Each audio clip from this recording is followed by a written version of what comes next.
বিসমিল্লাহির রহমানির রহিম। আসসালামু আলাইকুম। আমি হাসিনা খাতুন, প্রভাষক, রাষ্ট্রবিজ্ঞান বিভাগ, ডক্টর আব্দুল মান্নান মহিলা কলেজ, কটিয়াদি। আজ আমি একাদশ ও দ্বাদশ শ্রেণীর পৌরনীতি ও সুশাসন প্রথম পত্র বইয়ের পঞ্চম অধ্যায়ের পাঠ 13 ও 14 নিয়ে আলোচনা করব। আশা করি তোমরা আলোচনাটা ভালো করে মনোযোগ দিয়ে শুনবে এবং উপকৃত হবে। পাঠ 13 এবং 14 মধ্যে হিউম্যান রাইটস সম্পর্কে আলোচনা করা হয়েছে। জাতিসংঘের সাধারণ পরিষদ 1948 সালের 10 ডিসেম্বর বিশ্ব মানবতার জন্য সর্বজনীন মানবাধিকার বিষয়ক এক ঐতিহাসিক দলিল অনুমোদন করে। এর শিরোনাম হচ্ছে মানবাধিকারের সর্বজনীন ঘোষণাপত্র। তখন থেকে জাতিসংঘের সদস্য রাষ্ট্রগুলো প্রতি বছর 10 ডিসেম্বর দিনটি আন্তর্জাতিক মানবাধিকার দিবস হিসেবে উদযাপন করে আসছে। জাতিসংঘের ওই ঘোষণাপত্রে একটি প্রস্তাবনা এবং 30টি ধারা রয়েছে। প্রস্তাবনার শুরুতে বলা হয়েছে, বিশ্বে স্বাধীনতা, ন্যায়বিচার ও শান্তির ভিত্তি হচ্ছে সব মানুষের সহজাত মর্যাদা ও সব অবিচ্ছেদ্য অধিকারের স্বীকৃতি। এই স্বীকৃতি নিশ্চিত করা হচ্ছে জাতিসংঘের ঘোষণাপত্রটি অন্যতম মূল লক্ষ্য। এর 30টি ধারার মধ্যে 1 ও 2 নং ধারার ব্যাখ্যাই হচ্ছে মানবাধিকার। 3 থেকে 21 নং ধারায় মানুষের নাগরিক, সামাজিক ও রাজনৈতিক অধিকার সমূহ, 22 নং থেকে 27 নং ধারায় অর্থনৈতিক, সামাজিক, সাংস্কৃতিক অধিকারসমূহ এবং 28 থেকে 30 নং ধারায় আন্তর্জাতিক এবং দায়িত্ব কর্তব্য বিষয়গুলো তুলে ধরা হয়েছে। ব্যক্তিগত, সামাজিক এবং রাজনৈতিক অধিকারসমূহ। ধারা 1-এ বলা হয়েছে, সকল মানুষই শৃঙ্খলহীন, স্বাধীন অবস্থায় সমমর্যাদা ও অধিকার নিয়ে সকল মানুষ জন্মগ্রহণ করে। তারা সকলেই বুদ্ধি এবং বিবেকের অধিকারী। তাদের একে অপরের প্রতি ভ্রাতৃত্বমূলক আচরণ করা উচিত। ধারা 2-এ বলা হয়েছে, যে কোনো ধরনের পার্থক্য, যেমন জাতি, গোত্র, বর্ণ, নারী পুরুষ, ধর্ম, ভাষা, রাজনৈতিক বা অপর কোনো মতবাদ, জাতীয় বা সামাজিক উৎপত্তি, জন্ম, অন্য কোনো মর্যাদা নির্বিশেষে প্রত্যেকে এই ঘোষণাপত্রে উল্লিখিত সকল অধিকার ও স্বাধিকারের প্রতি যত্নবান হবে। ধারা 3-এ বলা হয়েছে, প্রত্যেক ব্যক্তিরই নিজের জীবন, স্বাধীনতা ও নিরাপত্তার অধিকার থাকবে। ধারা 4, কাউকে দাসত্বে আবদ্ধ করা যাবে না। সকল প্রকার দাস প্রথা ও দাস ব্যবস্থায় নিষিদ্ধ থাকবে। ধারা 5, কারো প্রতি অমানসিক নির্যাতন অথবা অবমাননাকর আচরণ অথবা শাস্তি ভোগ করতে বাধ্য করা যাবে না। ধারা 6, আইনের চোখে প্রত্যেকেরই সর্বত্র মানুষ হিসেবে স্বীকৃতি লাভের অধিকার রয়েছে। ধারা 7, আইনের দৃষ্টিতে সকলেই সমান এবং কোনরূপ বৈষম্য ছাড়া সকলেরই আইনের আশ্রয় লাভের অধিকার রয়েছে। ধারা 8, মৌলিক অধিকার খর্ব করা হলে আদালতে প্রতিকার লাভের ব্যবস্থা থাকবে। ধারা 9, বিনা কারণে কাউকে গ্রেফতার, আটক বা নির্বাসিত করা যাবে না। ধারা 10, প্রত্যেকেই নিরপেক্ষ ন্যায় বিচার পাওয়ার অধিকারী। ধারা 11, কেউ দণ্ডযোগ অপরাধে অভিযুক্ত হলে তার আত্মপক্ষ সমর্থনের নিশ্চয়তা থাকবে এবং আদালতে কর্তৃক দোষী সাব্যস্ত না হওয়া পর্যন্ত নির্দোষ বলে দাবি করার অধিকার থাকবে। ধারা 12, সকল গৃহের নিরাপত্তা এবং যোগাযোগের গোপনীয়তার অধিকার থাকবে। ধারা 13, প্রত্যেকেই রাষ্ট্রের মধ্যে সর্বত্র চলাচল, নিজ দেশ ত্যাগ করা এবং স্বদেশ প্রত্যাবর্তনের অধিকার পাবে।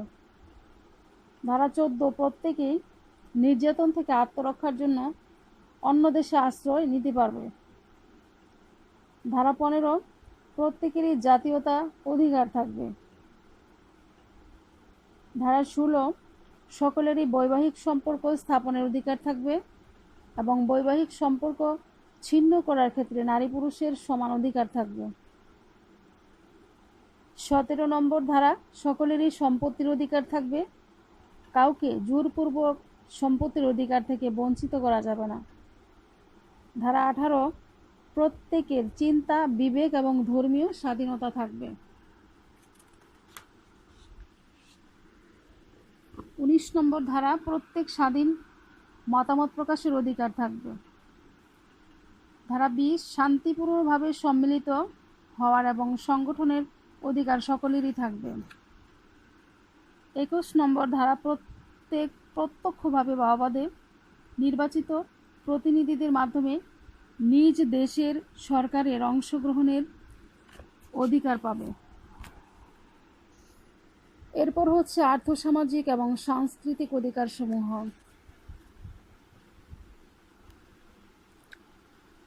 ধারা 22 বলা হয়েছে প্রত্যেকেই সামাজিক নিরাপত্তা লাভের অধিকার থাকবে। 23 নম্বর ধারা কাজ করার অধিকার, যে কোনো পেশা গ্রহণের এবং পারিশ্রমিক লাভ, কাজের ন্যায্য শর্তাদি লাভের অধিকার প্রত্যেকেরই থাকবে। 24 নম্বর ধারায় বলা হয়েছে প্রত্যেক কর্মজীবনে বিশ্রাম, অবসর, বিনোদনের অধিকার পাবে, কাজের সময় সুনির্দিষ্ট সীমা পর্যন্ত বেতন ও ছুটি ভোগের অধিকারও থাকবে।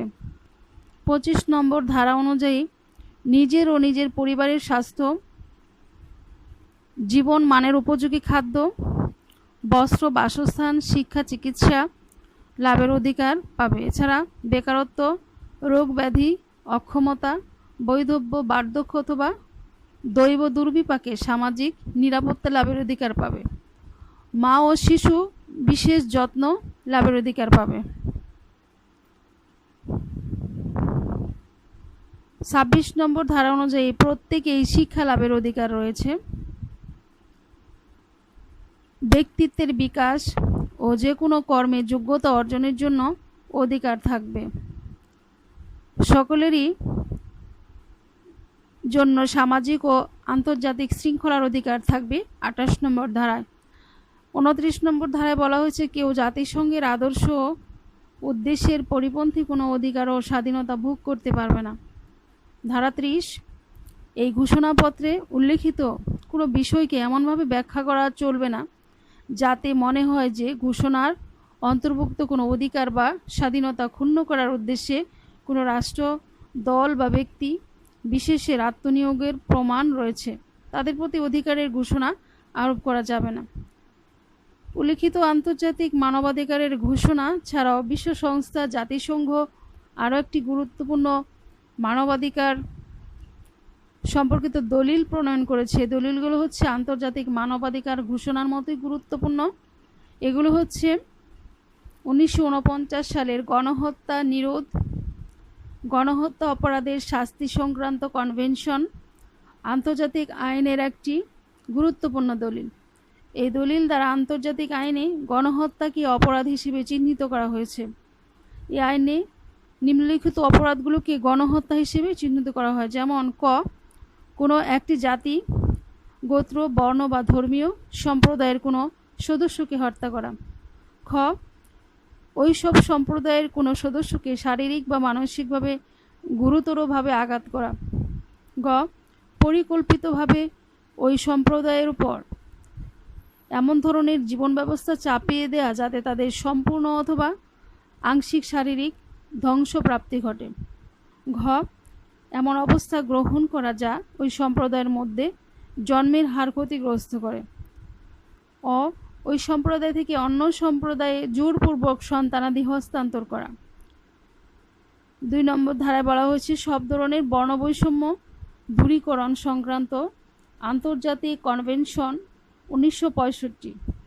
এই কনভেনশন দ্বারা বর্ণবৈষম্যকে নিষিদ্ধ ঘোষণা করা হয়েছে। 3 নম্বরে বলা হয়েছে জাতিবিদ্বেষমূলক অপরাধ দমন এবং শাস্তি সংক্রান্ত আন্তর্জাতিক কনভেনশন 1973। 4 নম্বর নারীর বিরুদ্ধে সব ধরনের বৈষম্য দূরীকরণ কনভেনশন 1979।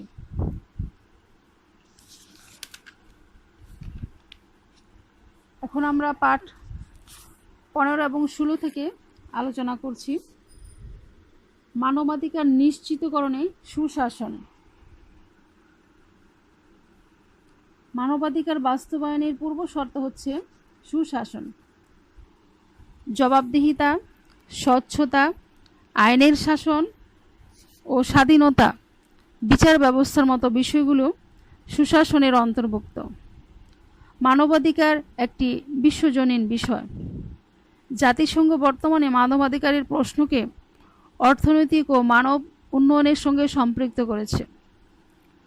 মানবাধিকারগুলো রাষ্ট্রের ইচ্ছাধীন বিষয়, তাই রাষ্ট্রের অর্থাৎ অর্থনৈতিক ও মানব উন্নয়নের সঙ্গে সম্পৃক্ত রয়েছে। সরকারের সদিচ্ছা ছাড়া মানবাধিকার বাস্তব রূপ লাভ করতে পারে না। এজন্য কেবলমাত্র সুশাসন প্রতিষ্ঠায় আগ্রহী সরকারের বা রাষ্ট্রেই মানবাধিকার বাস্তবায়ন সম্ভব। মানবাধিকার নিশ্চিতকরণে সরকারের আন্তরিকতা ছাড়াও উপযুক্ত আইনি কাঠামোর প্রয়োজন। সুশাসন প্রতিষ্ঠিত রয়েছে এমন রাষ্ট্রগুলো সাধারণত জাতিসংঘ ঘোষিত মানবাধিকারের পাশাপাশি মানবাধিকার বিষয়ক অন্যান্য কনভেনশন ও আন্তর্জাতিক আইন মান্য করে থাকে। সুশাসনের বৈশিষ্ট্যগুলোর মধ্যে রয়েছে আইনের শাসন, বাকস্বাধীনতা, রাজনৈতিক অংশগ্রহণ, সাম্য, গণতান্ত্রিক সংস্কৃতি ইত্যাদি। তাই সুশাসন প্রতিষ্ঠিত হলে মানবাধিকার নিশ্চিত করা সহজ হয়। মানবাধিকার নিশ্চিতকরণে সুশাসনের ভূমিকা। 1 নম্বর ভূমিকা হচ্ছে আইনের শাসন। জাতিসংঘ ঘোষিত মানবাধিকার ঘোষণার একটি ধারা হলো আইনের চোখে সবাই সমান বলে বিবেচিত হবে। অপর একটি ধারা হলো বিনা বিচারে কাউকে শাস্তি দেওয়া যাবে না। মানবাধিকার ঘোষণার এই ধারাগুলো বাস্তবায়নে প্রথমত প্রয়োজন আইনের শাসন। আইনের শাসনের মূল তাৎপর্য হলো সব কিছুর ঊর্ধ্বে থাকবে আইন, আর সবার জন্য একই প্রকার আইন ও আদালত প্রযোজ্য হবে। 2 নম্বর হচ্ছে বাক ও গণমাধ্যমের স্বাধীনতা। জাতিসংঘের মানবাধিকারের ঘোষণায় বলা হয়েছে প্রত্যেক ব্যক্তির মত প্রকাশের স্বাধীনতা থাকবে। মুক্ত চিন্তা ও বিবেকের অধিকারও মানবাধিকারের অন্তর্ভুক্ত। সুতরাং কোনো রাষ্ট্রে বাক এবং গণমাধ্যমের স্বাধীনতা থাকলে বলা যায় একটি গুরুত্বপূর্ণ মানবাধিকার নিশ্চিত রয়েছে। বিশ্বব্যাংক সুশাসনের যে 6টি সূচক উল্লেখ করেছে তার মধ্যে প্রথম সূচকটি হলো বক্তব্য প্রকাশের স্বাধীনতা এবং জবাবদিহিতা। অর্থাৎ রাষ্ট্রে সুশাসন প্রতিষ্ঠিত হলে বাক এবং গণমাধ্যমের স্বাধীনতা অর্জিত হওয়ার মাধ্যমে ব্যক্তির বাকস্বাধীনতা ও মুক্ত চিন্তা সংক্রান্ত মানবাধিকারটিও নিশ্চিত হবে। 3 নম্বর হচ্ছে রাজনৈতিক অংশগ্রহণ। মানবাধিকারের সর্বজনীন ঘোষণায় বলা হয়েছে প্রত্যেক ব্যক্তির সর্বজনীন ভোটাধিকারের ভিত্তিতে নিজ রাষ্ট্রের সরকার গঠনের অধিকার থাকবে। নাগরিকের এটি হচ্ছে মৌলিক অধিকার। সর্বজনীন ভোটাধিকার ও তার ভিত্তিতে সরকার গঠনের বিষয়টি দ্বারা নাগরিকের রাজনৈতিক অংশগ্রহণকেই বোঝায়। তাছাড়া সুশাসন বিষয়ক তাত্ত্বিকরা বলে থাকেন রাজনৈতিক প্রক্রিয়া নারী এবং পুরুষের সম অংশগ্রহণ হল সুশাসনের ভিত্তি। ইউএনডিপি রাজনৈতিক অংশগ্রহণকে মানবাধিকারের অন্তর্ভুক্ত বলে উল্লেখ করেছেন। অর্থাৎ সুশাসনের অন্যতম বৈশিষ্ট্য হচ্ছে রাজনৈতিক অংশগ্রহণ বাস্তবায়িত হলে মানবাধিকারও নিশ্চিত হয়। 4 নম্বর হচ্ছে সাম্য। সুশাসনের দৃষ্টিতে সাম্য হলো এমন এক অবস্থা যাতে সমাজ ও রাষ্ট্রের প্রতিটি সদস্য অনুভব করে তার অধিকার অন্য কোনো নাগরিকের চেয়ে কম নয়। সাম্য প্রতিষ্ঠিত হলে সমাজ এবং রাষ্ট্র প্রদত্ত সুবিধা ও সেবার ক্ষেত্রে কোনোরূপ পার্থক্য করা হয় না এবং সব নাগরিকের জীবন, জীবিকা ও জীবনযাত্রার মান উন্নয়ন হয়। মানবাধিকারের সর্বজনীন ঘোষণায় শিক্ষা, সংস্কৃতি, বিশ্রাম, অবকাশ প্রভৃতি বিষয়ে সাম্যের কথা বলা হয়েছে। সর্বশেষ হচ্ছে 5 নম্বর গণতন্ত্র। জনগণের দ্বারা এবং জনগণের কল্যাণের জন্য যে শাসন পরিচালিত হয় তাকে বলা হয় গণতন্ত্র। গণতান্ত্রিক সমাজ ও রাষ্ট্র ব্যবস্থায় জাতি, ধর্ম, বর্ণ নারী পুরুষ নির্বিশেষে সবাইকে সমান গুরুত্ব দেওয়া হয়। রাষ্ট্রীয় কাজে সবার অংশগ্রহণ নিশ্চিত করা হয়। আইন প্রণয়নের সবার প্রত্যক্ষ পরোক্ষ অংশগ্রহণ হয়ে থাকে। সুশাসন প্রতিষ্ঠার প্রথম প্রধান শর্ত হলো গণতান্ত্রিক সমাজ ব্যবস্থা প্রতিষ্ঠিত করা। গণতান্ত্রিক রাষ্ট্রের সংবিধান নাগরিকের মৌলিক অধিকারের নিশ্চয়তা দিয়ে থাকে। পাশাপাশি মানবাধিকারের ঘোষণা ও মানবাধিকারের নীতিসমূহ গণতান্ত্রিক রাষ্ট্রের সবচেয়ে বেশি কার্যকর হয়ে থাকে।